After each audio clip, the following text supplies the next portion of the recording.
Hi, I'm Carla Outway. I'm Leia Rolando. Hey, I recognize you. I've seen you here in the city before, haven't I? Name's Alvin. I do get around. It's possible you've seen me before. What about yourself? You must be from out of town if you're staying at the inn. That's right. I'm from Canbalar. I haven't been home in a long time, though. Oh, we've been there. Not the most pleasant of trips. I'm sorry to hear that. Were you able to meet with King Gaius? We did. He's a stern man, but clearly very dedicated to his people. In a way, he was kind of amazing. Kind of amazing, yeah, but super scary. Why can't he just be nice to people? King Gaius didn't always used to be that way. Do you know about the Battle of Fezabel? Well... It was a battle fought on the Fezabel outback 20 years ago between Rashagal and Azul. The battle only ended due to a giant tsunami. No one's sure why it appeared when it did. It ended up causing dramatic changes to the region's spirit climb. That's how it became Fezabel Marsh, with all its twisted marsh flows. Oh, right. That Battle of Fezabel. Yup, it's all coming back to me. Wow, you actually remember? I'm kind of shocked. You don't need to be embarrassed if you don't know. It's never too late to learn. Oh, Carla, you're so nice. You could learn a lot from her, Jude.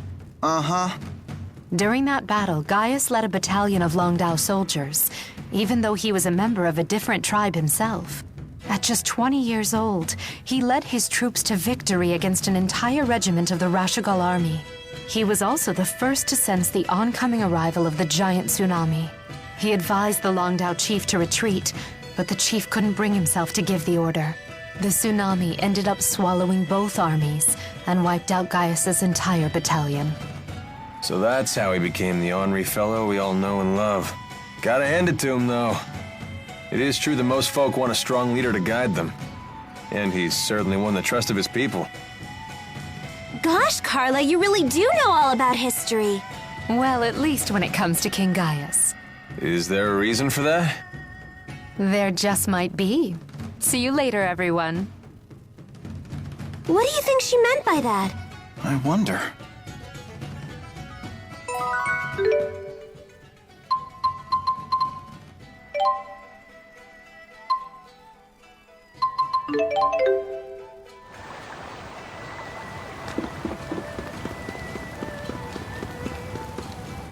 Plenty of heat between Carla and Gaius, huh?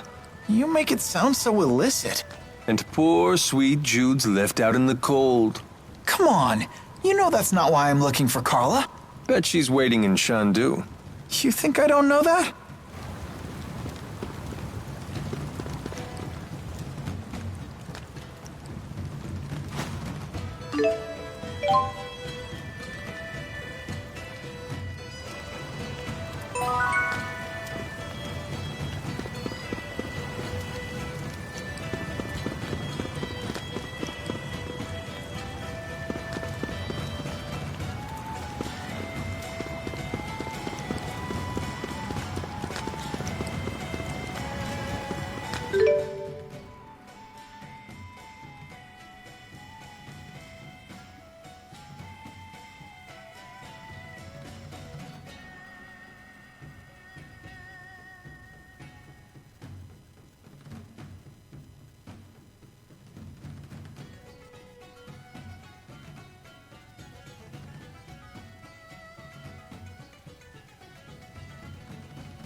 I've no excuse for my performance.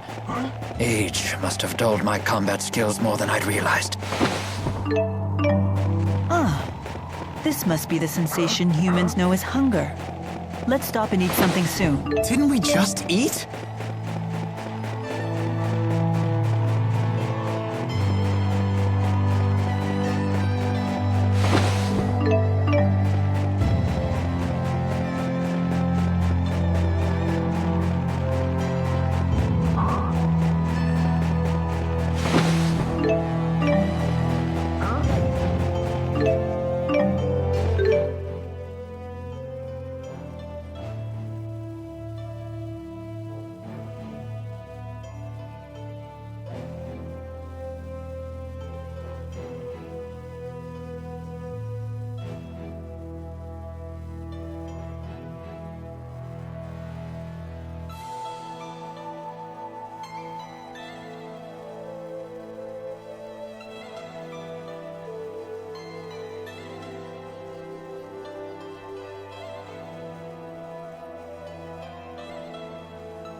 Everyone's gone. And now more of my memories are gone with them. But they weren't very good memories, were they? No, but they're still better than having nothing at all. Hey, come on. The fruit trees are still here. The mountains are still here. I don't have memories of fruit. I do. I remember having fruit curry for dinner once a week. Oh yeah, the mayor always put apples in it. It was her favorite thing to make. Although, it was a little too sweet for me. Hey, wait a minute. Tipo can talk about things that Elise isn't even consciously aware of? I guess so. Then maybe Tipo can help you remember the things you've forgotten. Didn't you say Shandu looked familiar? If we use Tipo there, maybe you can remember something. That's very perceptive. If this works, Elise may even be able to learn something about her parents. That would be great. That's a really smart idea, especially coming from you, Leia. Why, Hey! Well, it's good to see Elise excited again. Well done. In Leia's case, I think that was probably half inspiration and half blind luck.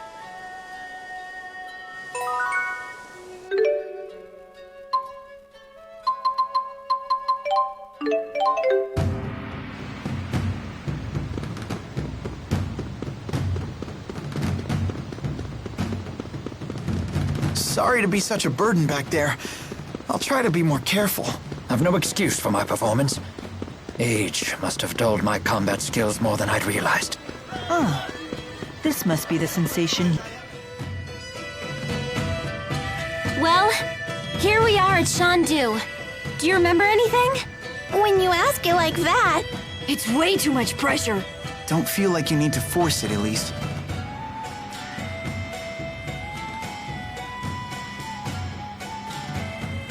Hey, didn't Wingull use a booster too? Maybe he has some connection to Tipo. That's possible, although his booster seems to be a different type. Do you know anything about him, Elise? Only that Wingull scares me. Wait a minute. I think I know him. You do?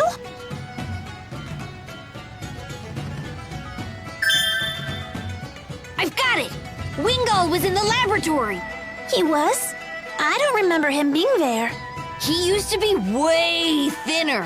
He was the guy who was always in pain from the prototype's side effects or something. You mean test subject number 1? Sounds like we're getting somewhere. Wingull must have volunteered to be a booster test subject. The people at the laboratory said they could have never made Tipo without him. Could that mean that Wingull is... My father? Wingull said that the experiments had been humane. But can we really trust him? If nothing else, at least we know the experiments had a purpose beyond mere cruelty.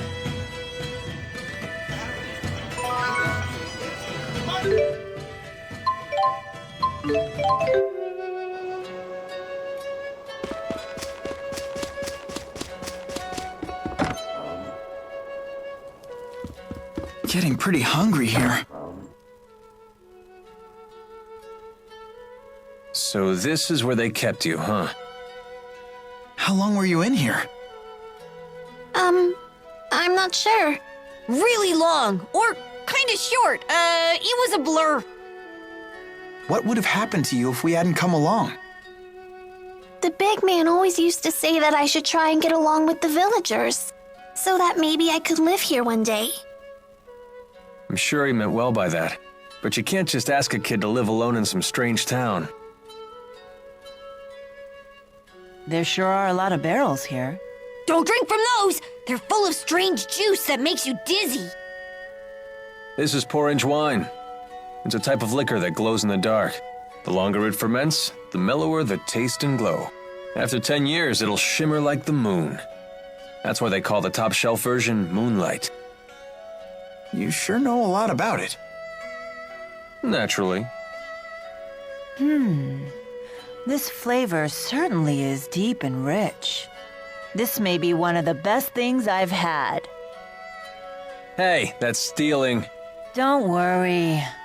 Something like this won't faze me. Oh, nothing bad's gonna... Oh! But it just did. I just said it makes you dizzy. It went straight to her legs. I never would have guessed that was Maxwell's weakness. Sorry to be such a burden back there. I'll try to be more careful.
I'm surprised to see you here. What can I do for you today?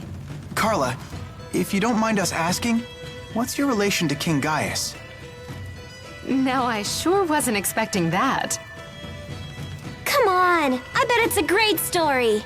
I appreciate your interest, but I get the sense that Jude isn't asking out of idle curiosity. Around the time of the Battle of Fezabel, I was betrothed to a man from the Longdao tribe. It was an arranged marriage, but nevertheless, we fell in love with each other at first sight. Naturally, my betrothed had to go to war with the rest of his tribe, but he never came back. Because of the tsunami? No. It wasn't Gaius, was it?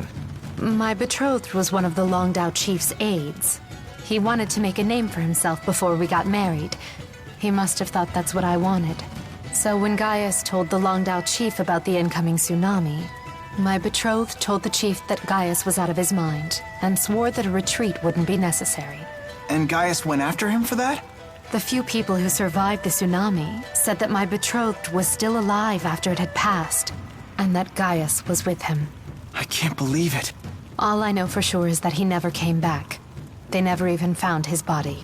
I don't know for sure if Gaius did something to him. When I asked the king about it, he refused to answer. After the battle, my father died from an illness, and I never saw my brother Ersten again. I've been alone ever since. After all that, you'd be nuts not to hate the guy. Come on, Alvin. And I bet your hatred for King Gaius is pretty much the only thing keeping you going at this point. You may be right about that. I'm sorry. Now, it's time for me to leave Shandu for a while. Where are you going? Somewhere in Azul. See you all around.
Sorry to be such a burden back there.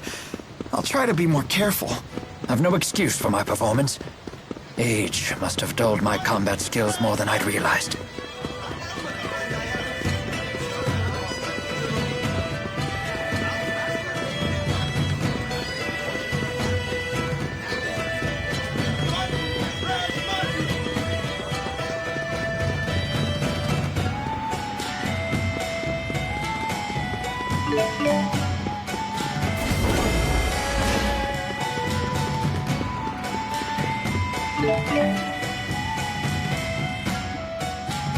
You're all travelers, right? Have you seen much of the world?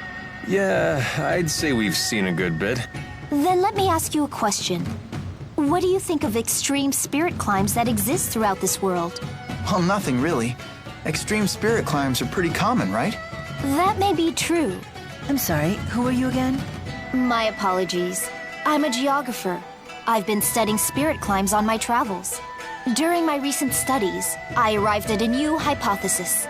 Fennmont's night climb, Lakudam's sunset climb, Kajara's water climb, and Burmia's wind climb. There may be a common reason for why these climbs all evolved in such radical ways. Perhaps what was once a single uniform spirit climb has become warped by some unknown power. So what we consider to be normal may actually be an extreme deviation by historical standards. What an interesting idea. Thank you. Most people say I'm crazy, but it's still just a rough idea at this point.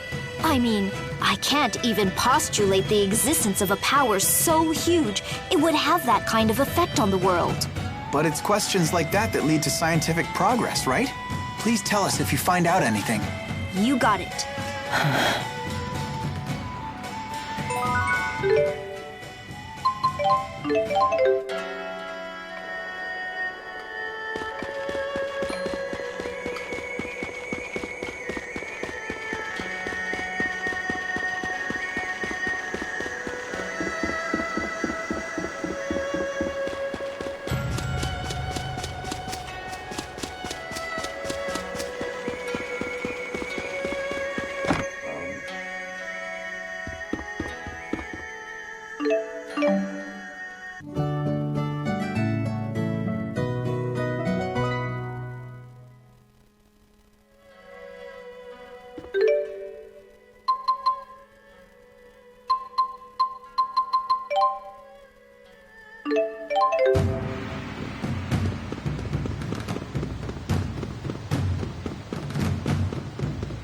My stomach seems to be empty again.